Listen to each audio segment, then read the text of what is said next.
Good morning, beloveds, Good morning. Good morning. and welcome once again to Center for Spiritual Living, Greater Chico. It's my pleasure to be here this morning. It's my pleasure to be anywhere, any morning. I'm always grateful to be where I am. Did you know that there is a divine urge within you? And that it has the ability to create the life that each of us deserves.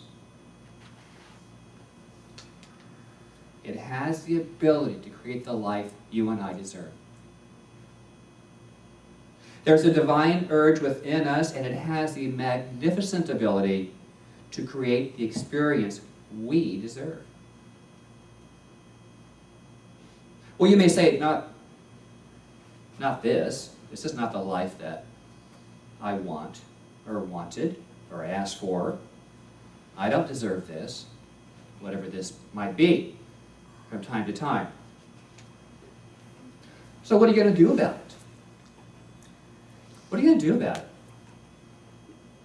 Where does one begin to create this life that this guy up here says we all deserve? How do we start that? We are the ones that have created what we have now. Because it began in our thinking. It began in our minds, and it began as an idea. That's the basic teaching of the science of mind. It begins in mind with an idea. As an idea. In the textbook, it tells us, the Science of Mind textbook, the study of the science of mind is a study of first cause. I love that. It's very basic. First cause. It's like kick-starting, the old motorcycle. You have to give it a first cause. You have to kick it a bit. And it's the spirit, it's the mind, it's the invisible essence that is called the ultimate stuff. It's the intelligence from which everything comes. And he goes on to say, it's the power back of all creation. So back to the motorcycle for a second. We can sit there with it running, but then we have to engage it. The power's there, you can kind of feel it, but then what are you going to do with it? We're always in a position of choice. Do we just sit there and let our life idle? We could. I have recently. Just idling. Just idling. Well, a man who understood this kind of power he was sitting upon, the spiritual power of his creative intelligence, was a man named Martin Luther King. And he declared to the world, I have a dream. I have a dream. Now, he didn't say, I'm going to have one. Or once upon a time, I had a dream. Because if you're going to have one, you don't have one. And if you had one, it's history. What's your dream today? He said, I have a dream. What is my dream? And he didn't stop there. He went on to state very clearly and exactly what that dream was. He was clear. He didn't know how it was going to play out or when, but he was clear on the dream. He claimed his idea. And through his clarity, he invoked a spiritual law, which is called the creative process in our teaching. You and I claim ideas all the time, don't we? We tell ourselves what it is we want, what we don't want, what we don't care about. I don't care about that.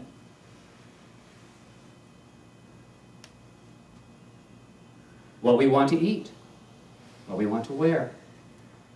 We dream about what it would be like to do this or to go do that. I do that. I love to imagine. I love to imagine. How often do we worry about what might be next for our lives and then begin to see the mental images of those, what might be next. How often do we live a dreaded life? How often do we invoke the grand possibilities for ourselves in the world? How often do we do that? See outside of maybe all of the confusion that's going on in the world and get caught up in that and not be able to see what's in the world as a greater opportunity. You know, in Napa, with the earthquake, the appearances, moving, shaking, rumbling. But beneath all that, the earth is still supporting itself. And so the appearance will change eventually. It will become repaired, but underneath it all is still this creative power working. So the possibilities and the negativities are both creative. They both tend to create something toward what's next in our lives. Well, how does that happen? How do those ideas do that? Well, those ideas excite us. The drama. A good friend of mine, C.R., calls it conflama. Conflict and drama combined. How often do we live conflama? I don't do it near as much. I don't turn the TV on as much. I had a phone call today to tell me about the earthquake. And I thanked that person, but I wasn't going to watch it. Because I've lived through an earthquake. I know what they are. I kind of felt it from my memory. Oh, earthquake. Yeah, I've lived through that. So this is the first I've heard of it. What happened? Watch the news. You're watching it. It was like a 6 in Napa. And there's lots of rebuilding going to happen. When was it? Yesterday. 3 in the morning. See how excited we are? But no, this is a good example. No, it goes, what? And so this is the feeling I wanted you to have. Thanks, Linda. Sure. Yeah. That we must feel an excitement for anything that we say we want in our lives. Now, some of the excitements will be things that we don't want anymore. I call it the inner pulse, and it's the pulse which kicks up those burners of creative spirit. You know, revs up the engine of that motorcycle. And it can move us toward that which we desire, and that which we fear. Spirit doesn't know the difference. It just moves us towards whatever we're creating in our mind. Wherever our thoughts go is where we go. It's where we show up. And so, my purpose today is to clarify the operation of God, or Spirit, in our lives as this creative intelligence. So my title, Achieving Spiritual Wisdom, it's a 2-part series, today and next Sunday. So no teasers for next Sunday yet. That was it. So I begin with, what is wisdom? What is wisdom? And how is it spiritual? Well, wisdom, by definition, is knowledge. And there's 2 types of knowledge, or aspects of wisdom. The outer, which is our experience. That creates some wisdom. And then we have the inner, or our intuitive nature, which is the spiritual wisdom.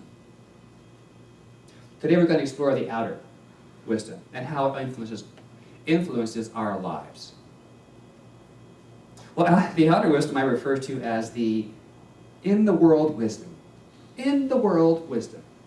We all know what that's like and what it's called. College degrees, PhDs, Socrates, poetry by John Keats. All fine avenues for gaining a larger view of human life. I like to learn. We have classes. It's good. Well, as a cosmetologist for over 45 years, I have learned a lot about the world. Numerous clients have educated me all these years. And they taught me about the world. Now, I may not have done several things in the world, but I know how I would do them if I were to do them. There are different countries, there's different modes of travel, there's planes and trains and subways, and the adventures in the world, zip lines, hot air balloons, pedicabs, taxicabs, limos, and rickshaws. I have been enticed to try different foods and beverages in my life. I recall the first paired dinner. It's not the fruit, but it's when every entree is paired with a certain adult beverage. Love that. It's a very special treat when someone takes the time to pair up something delicious for me. I've learned the ways to order a cocktail. Stirred, shaken, blended, up, and neat. And dirty. She has dirty martinis. Sharing. Really? Okay, dirty at her house. Let me add that in. Yeah. Okay. And eggs. Can be over easy, scrambled, basted, fried, poached, you name it. Souffled. Huh? Sheared? Sheared. See, sheared, sheared. Mm. And the list goes on and on and on and on, because we've all had our own experiences with all of these things. And one can say that we've been greatly influenced through our experience. And it brings a bit of awareness of the world. And all this is true. But what is also true is that all those images have come from an outside influence. They've come to us from the outside. They were an offering to me, as they are to you, and I let them into my awareness by my willingness to accept them as an idea. Because I can feel that in myself when the things I've been influenced by, that I try, that I taste, I can still feel what that was like. And the truth is, about all of that, all of what is in this world began as an idea.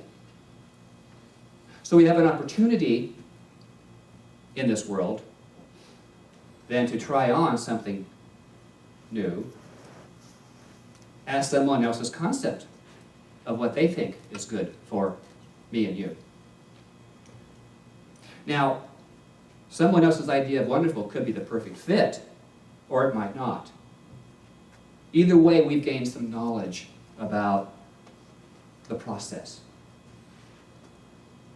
And the beauty of the process is the ability to process whatever we do not want out. We can process it out if it no longer serves us. You ever had a bad poached egg? Had it sent back? Whatever sent. It's as simple as that. Let it process out. Give it back. You don't have to keep a rotten egg in your life. You don't. We are immersed in all its effect. This is a fact. Facts are effects. Fact is a thing done. It's already been done. It's a fact. A fact is a piece of information presented as having object reality. It's out there as reality. Like this microphone. Bless it. Well, an example of an object reality is my favorite cake is a 4-layer chocolate with this wonderful buttercream chocolate whipped frosting, all about this tall, piled high. I can see it, I can smell it, and I can taste it. And I can reimagine every single detail in my mind's eye of that cake. Well, the fact is, this is the fact of it, the cake is an object reality and doesn't last forever. Nothing lasts forever. You may want that cake, or those shoes, or that experience, or that shared egg to last forever, if it's been perfect at the moment. But it's an object that's come to us. The only place that lasts forever is in our memory, in our minds. And this place in mind is where we offer other ideas up. to what it is we want in our life. The outer what was can be recreated as we offer that same vision or idea back in to the inner knower. So if we're doing something that we love, and we re-invoke that for ourselves, we get to have it again.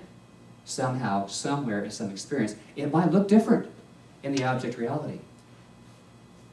But that same feeling is what we invite in.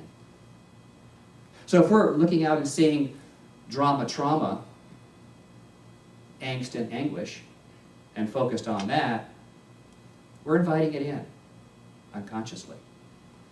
I always add unconsciously. Because we wouldn't consciously invite some drama into our life. I wouldn't. I don't know about you, but I wouldn't. Although it's gotten in. So I quit blaming other people. That's tough. So I honor myself. I don't blame myself, but I honor myself for recognizing what's going on. And it's out of that I can create something different. Not out of the anguish, not out of the drama, but through clarity of mind. This teaching of science of mind is clear in its mental teaching. Those things we see come from our mental impressions. Immanuel Kant, German philosopher of the late 1700s, said this: "We are able to perceive an object because it awakens an intuitive perception within us."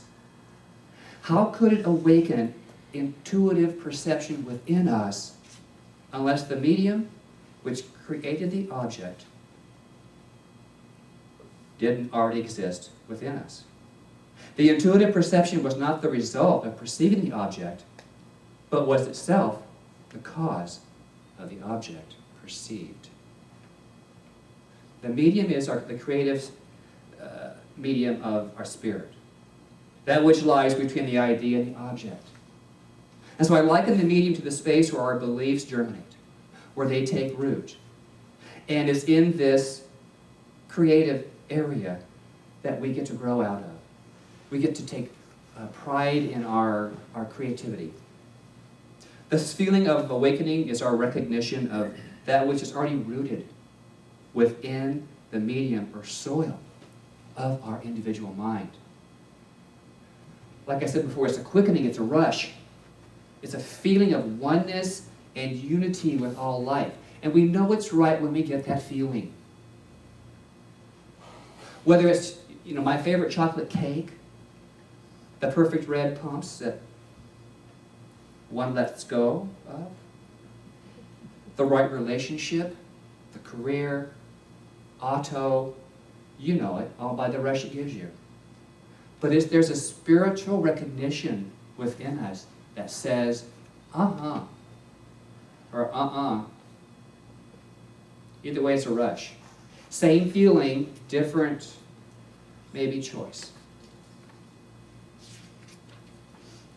And so I had the rush last month when I was at my minister's ongoing education conference.